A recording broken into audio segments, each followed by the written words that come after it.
మనం ఖమ్మం కార్పొరేషన్ పరిధిలో దంసలాపురం అగ్రహారం ఏరియాకి సంబంధించి శ్రీ గోపయ్య స్వామి సమేత శ్రీ లక్ష్మీ తిరుపతమ్మ అమ్మవారి దేవస్థానం అక్కడ విజువల్స్లో ఉన్నాం. అమ్మవారి కళ్యాణం ఈ రోజు ఉన్నది.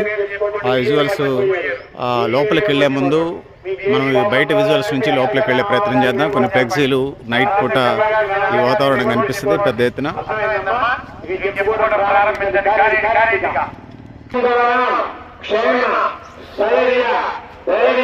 శ్రీ గోపయ్య స్వామి సమేత శ్రీ లక్ష్మీ తిరుపతమ్మ అమ్మవారు 14వ వార్షికోత్సవ కళ్యాణ మహోత్సవానికి స్వాగతం.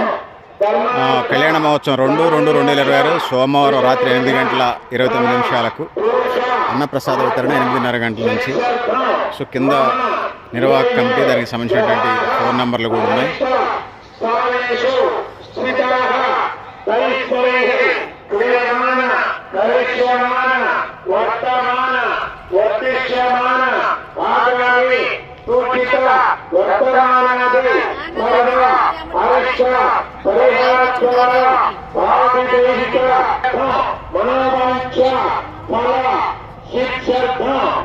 శ్రీ గోపయ్య సమేత లక్ష్మీ తిరుపతాంబ సంపూర్ణ అనుగ్రహ ప్రసాద శిక్షార్థం సామూహిక కుంకుమార్చన సమయే ఆదౌ నిర్విఘ్నేన పరిసమ అవాప్తి అర్థ శ్రీ మహా గణాధిపతి పూజా కరిష్యే. ఎవరి గ్లాస్ మీద వచ్చే పెట్టండి, దానికి 3 ఒట్లు పెట్టండి.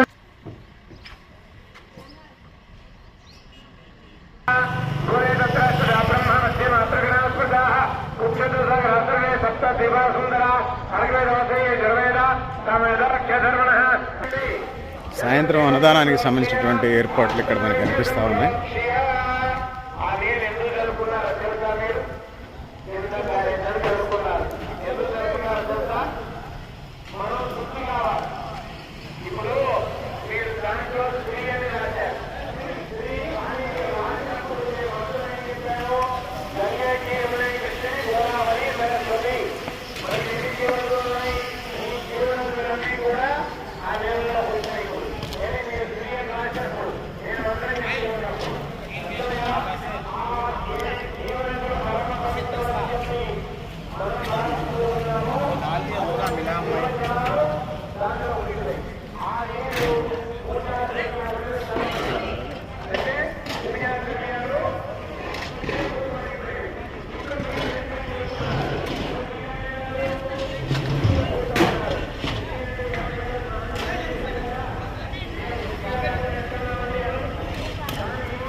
నాయుడు కళ్యాణ మహోత్సవానికి సంబంధించి ఏర్పాట్లు జరుగుతున్నాయి. ఆ విజువల్స్ మనకు కనిపిస్తాయి.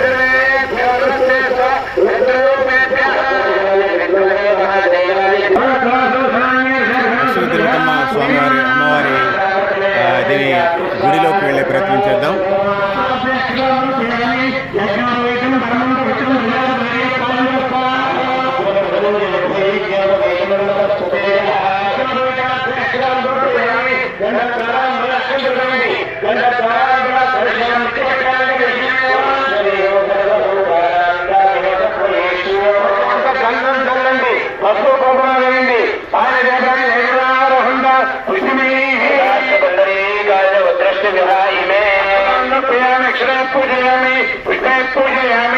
ఇప్పుడు నేను నామాలు చెప్తూ ఉంటాను, మీరు ఓం గం గణపతయే నమః అంట వచ్చిందా? ఇంకోసారి చెప్పనా?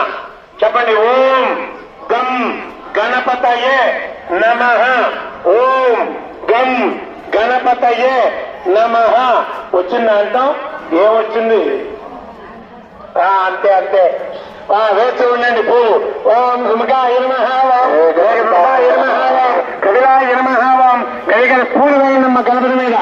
ఓం రద్దలు నమః, గణాధ్యక్షాయ నమః, గరుడాయ నమః, సూర్యకిరణాయ నమః, సర్వగురుజాయ నమః, సర్వవిద్యప్రదాయకాయ నమః, గురువే నమః. పుష్పాలయంలో ప్రయామి. వెలుగుతూ ఉన్న అగరత్తులు గణపతికి చూపించండి. ధూపం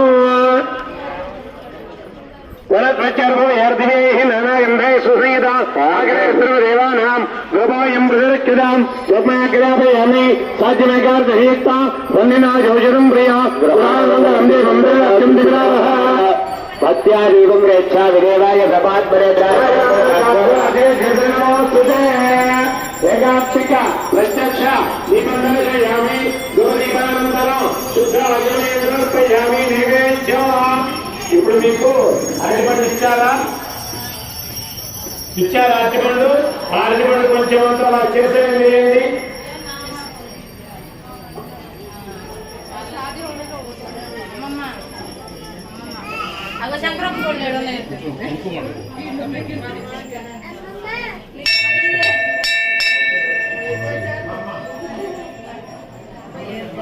లక్ష్మీ తిరుపతమ్మ తల్లి గోపస్వామి అమ్మవార్లకు సంబంధించినటువంటి గుడి.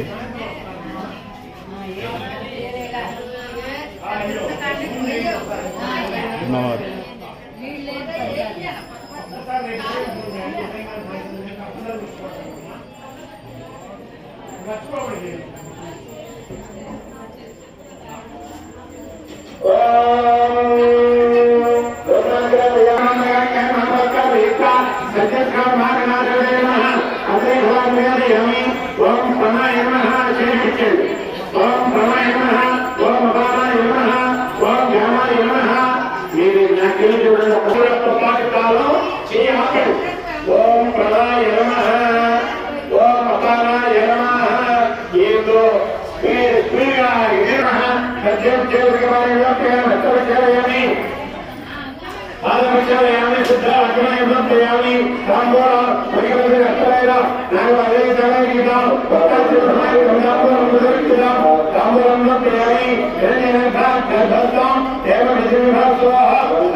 అనుకున్నారా? రక్షాన్ని జనాధిప శ్రీ మహాగణాధిపతయ నమః. భక్తిపూర్వక ఆత్మదక్షిణ నమస్కారాలు సమర్పయామి. నక్షత్రవేణి చక్రమాచార్యామి, చౌరవేయామి, వృషంగాయామి, నిరంధ్రాయామి, ఆందోళనావాహయామి, యశానావాహయామి, గజానావాహయామి. సమస్త రాజోపచార దిక్కోపచార భక్తోపచార దేవోపచార పూజాలను సమర్పయామి. కుడి చేతితో దక్షిణతో తీసుకోండి, ఎడమ చేతితో కుడి చేతిలో వేసుకోండి.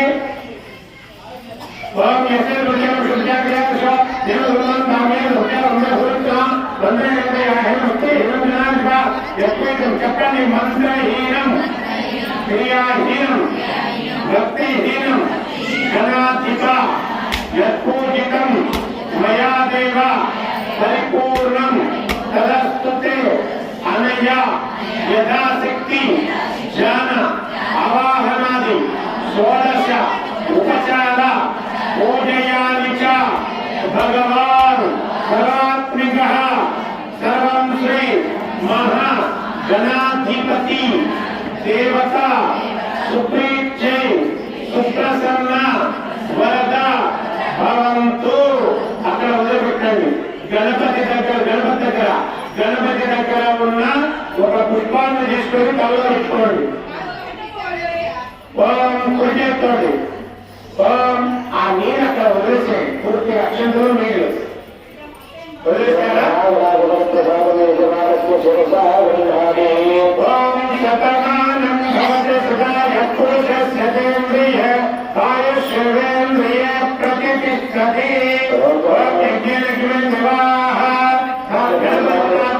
కదిలించండి. గణపతి నాకు కొంచెం కదిలించండి.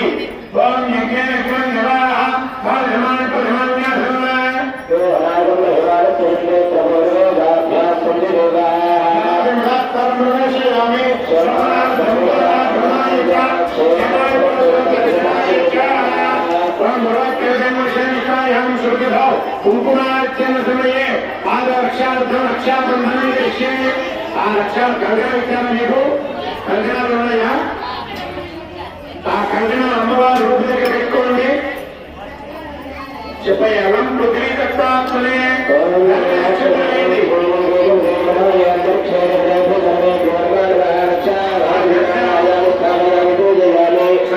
కంకణం మీద అక్షంతలు వేయండి, గంధం వేయండి, పసుపు వేయండి, కుంకుమ వేయండి. అమ్మవారి ముందు పెట్టుకోండి కంకణాలు.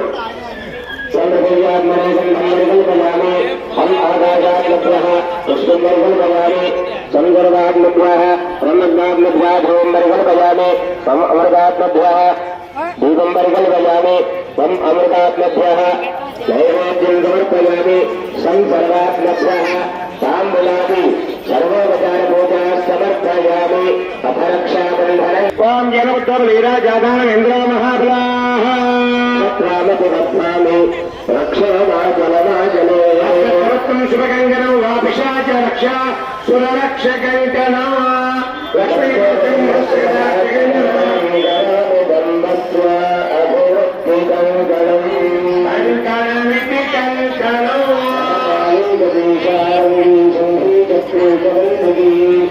శ్రీమాన్ నారాయణ విష్ణు వాసుదేవరక్షకు.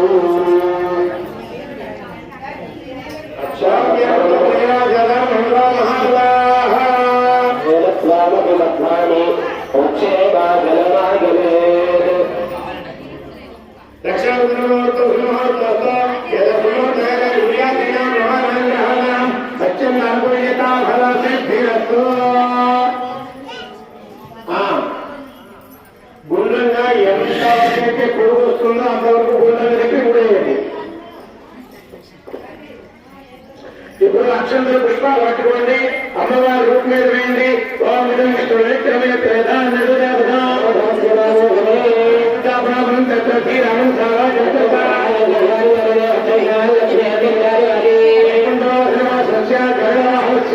మహాలక్ష్మీ మహావిష్ణు స్వరూప మహాలక్ష్మీ మావ గనుక ఆ యొక్క రూపు మీద అక్షంతలు వేయండి. మహాలక్ష్మీ మావాహయామి సమయామి భోజయామి ఆవుతో నీళ్ళు పట్టుకోండి. అమ్మవారి రూపు మీద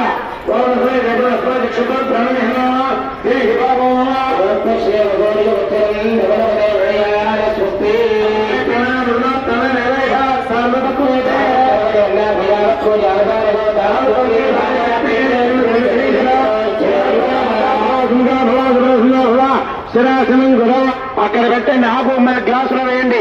నమస్కారం చేయండి అమ్మవారికి. జనం ఓం నమస్తే మహామాయ శ్రీపీఠే శ్రీభూషతే శంఖచక్రస్తే మహాలక్ష్మీ నమోస్తుతే సర్వపాపహరే మహాలక్ష్మీ నమోస్తుతే సర్వజ్ఞ సర్వజ్ఞ సర్వనాథ సర్వదుష్టలింగిరి సర్వదత్తాదేవి మహాలక్ష్మీ నమోస్తుతే శక్తి విత్తి ప్రదేవి భక్తి విత్తి ప్రదాయిని మంత్రానుత్తాదేవి మహాలక్ష్మీ నమోస్తుతే మాధ్యందరహితే దేవి రాజహితేశ్వరి యోగజ్ఞాని. ఇద్దరు మాత్రం సుఖంగా బతకలేదు. మీకు ఆ ఇద్దరు ఎవరో తెలుసా? ఇద్దరంటే ఒకిద్దరని కాదు, రెండు గుణాలు ఉన్న వాళ్ళు ఎప్పుడూ కూడా సుఖంగా ఉండలేదు. ఒకటి అతి కోపం. అర్థమైందండి? అసలు ఎదుటివాడు చెప్పింది మనం ఆలోచించకుండా, ఎదుటివాడు చెప్పింది ఎదుటివాడు చెప్పింది మనం ఆలోచించకుండా కోప్పడకూడదు. అర్థమైందండి? ఇది మొదటిది. రెండోది ఏంటది? ఎవరైనా సరే ఏదైనా చెప్పగానే వెంటనే రియాక్ట్ అవ్వకూడదు. ఒక వ్యక్తి మీద మీకు ఒక వ్యక్తి ఇలా చేశాడని చెప్పాడు, మీరు గమ్మునుండాలి. అంటే ఇలా జరిగిందా, ఓహో అని వదిలేయాలి. వదిలేసి అప్పటి నుంచి మీరు తనని అబ్జర్వేషన్ చేయడం ప్రారంభం చేయాలి.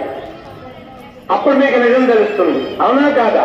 అంతేగాని కొంతమందిని చూస్తుంటాం, ఎవరన్నా చెప్పగానే ఇక అది అసలు అక్కడ జరిగిపోయినట్టు, అది నిజమైనట్టు, అసలుగా వాళ్ళు చేసే బీభత్సం మామూలుగా ఉండదు. అర్థమైందండి? దానివల్ల అది నిజం కావచ్చు, అది అబద్ధం కావచ్చు. మీకు ఒక కథ చెప్పనా? కృష్ణదేవరాయలు తెలుసా మీ అందరికి? ఎవరైనా తెలుసా మీ అందరికి? ఆయన దగ్గర మంత్రి ఉన్నాడు. ఎవరు? మహామంత్రి. ఆయన్ని అప్పాజీ అంటారు. తెలుసా మీకు? తన కొడుక్కి మరణానికి కారణం ఆయన కాదు. కృష్ణదేవరాయలు కొడుకు విష ప్రయోగం ద్వారా మరణించబడతాడు. తెలుసా మీకు? అయితే ఎవరు? తన యొక్క రెండో భార్య తమ్ముడు మొదటి భార్య కొడుకుని చంపిస్తాడు. అర్థమైందా మీకు? విష ప్రయోగం ద్వారా. అయితే అక్కడ ఉన్న వాళ్ళంతా ఏమని నమ్మిస్తారు? ఈ అప్పాజీయే తన కుమారుణ్ణి విష ప్రయోగం ద్వారా చంపించాలని చెప్పి రాజుగారు నమ్మిస్తాడు. రాజుగారు వాళ్ళ మాటలు నమ్ముతాడు. నమ్మి ఏం చేస్తాడు? తన కళ్ళని కాల్చమంటాడు. అర్థమైందా మీ అందరికీ? తర్వాత తన యొక్క శిక్షని అమలు చేయడానికి ఒక్క నిమిషం ముందు నిజాలు తెలుసుకుంటాడు. తెలుసుకున్న ప్రయోజనం ఏముంది చెప్పండి? అప్పుడు ప్రయోజనం ఉందా? లేదు. అప్పాజీ కళ్ళు పోయినాయా, పోలేదా? ఏంటి ఇది? దేనికి నిదర్శనం?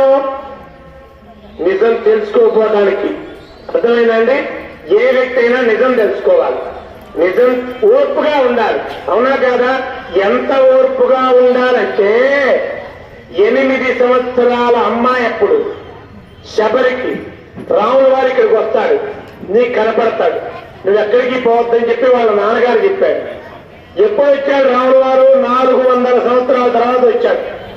ఆయన 8 అడుగులు ఉంటాడు. ఆ రాముల వారు శబరి దగ్గరికి వచ్చేసరికల్లా పాప నడువంతా వంగిపోయి, ఇప్పుడు మనం కొంతమంది వృద్ధులను చూస్తాం, వాళ్ళు ఆకాశాన్ని, భూమిని తప్ప ఆకాశాన్ని చూడలేరు, వంగిపోయి ఉంటారు. అంత వంగిపోయిందనమాట. అంటే చూడండి ఎంత నిరీక్షణ చేసిందో, అవునా కాదా? అలా మనం నిరీక్షణ చేస్తామా? మా నాయన మనకు వచ్చారనుకోండి, బస్సెక్కి నీ సంగతి చూస్తా మా వాళ్ళందరం తీసుకొచ్చి అంటామా అనమా? అంటే వాళ్ళు ద్వాపర త్రేతాయుగంలో ఉన్న శబరి ఇప్పటి వరకు మనం శబరి పేరు చెప్పుకుంటున్నామంటే తను చేసిన గొప్పతనం మాత్రమే కారణం, అవునా కాదా? ఇప్పుడు కనకాల అచ్చయ్య స్వామి ఎక్కడో ఏ యుగమో కాదు, ఇప్పుడే చెప్పుకుందాం. కనకాల అచ్చయ్య స్వామి ఉన్నారు. ఈ దేవాలయం ఒకప్పుడు అసలు ఇక్కడికి రావడానికి కూడా భయపడేవాడు. ఒక 20 సంవత్సరాల క్రితం అనుకుందాం. ఇవాళ మీరందరూ ఇక్కడ కూర్చోడానికి కారణం ఎవరు? ఆయన, అవునా? అంటే వాళ్ళ మనవడు అంటే 10 తరాల తర్వాత వాళ్ళు వచ్చి కూడా ఏమని చెప్పుకోగలుగుతారు? ఈ గుడి మా తాత కట్టాడు, మా ముత్తాత కట్టాడు, మా పూర్వీకులు కట్టారురా. ఇప్పుడు భక్త రామదాసు గారు భద్రాచలంలో రామాలయం కట్టాడు. 400 సంవత్సరాలైంది. అంటే 5 తరాలు 6 తరాలు అయిపోయినాయి. అయినా ఇప్పటికి కూడా ఆ పేరు నిలబడదు. మన పేరు కూడా నిలబడాలి. ఎంతసేపటికి మన దగ్గర 200 రూపాయలు ఉంటే వాటిని వడ్డీకి ఇచ్చి 4 రూపాయలు సంపాదించాలని కోరుకోకూడదు. 100 రూపాయలుంటే 2 రూపాయలు దానం చేయాలి. అర్థమైందా? అలా చేసినప్పుడు మాత్రమే మీ యొక్క జన్మకి సార్థకం కలుగుతుంది, అవునా కాదా? మీరు గుర్తుపెట్టుకోవాల్సింది ఏంటయ్యా అంటే, ఏ ఇంట్లో అయితే దీపం వెలగదు ఆ ఇల్లు శ్మశానంతో సమానం అని చెప్పాడు. ఎక్కడ దీపం పెట్టరు చెప్పండి? ఎక్కడ ఊడవరు? ఎక్కడ దీపం పెట్టరు? ఇవాళ రేపు కొంతమంది చాలా మందిని చూస్తున్నామండి, వాళ్ళు వెళ్ళకపోతే మేము పూజకి పోతే అసలు అవగాహన ఇంకా స్నానమే చేయదు. ఆగండి అయ్యగారు వస్తూనే ఉంటుంది. దేనికి చేస్తున్నారు మీరు పూజ చెప్పండి? సూర్య భగవానుడి కంటే ముందు లేవాలి. పశువులు లేస్తున్నాయి, పక్షులు లేస్తున్నాయి, మీకేమైంది చెప్పండి? మీరు 8 దాకా ఎందుకు పండుకుంటున్నారు?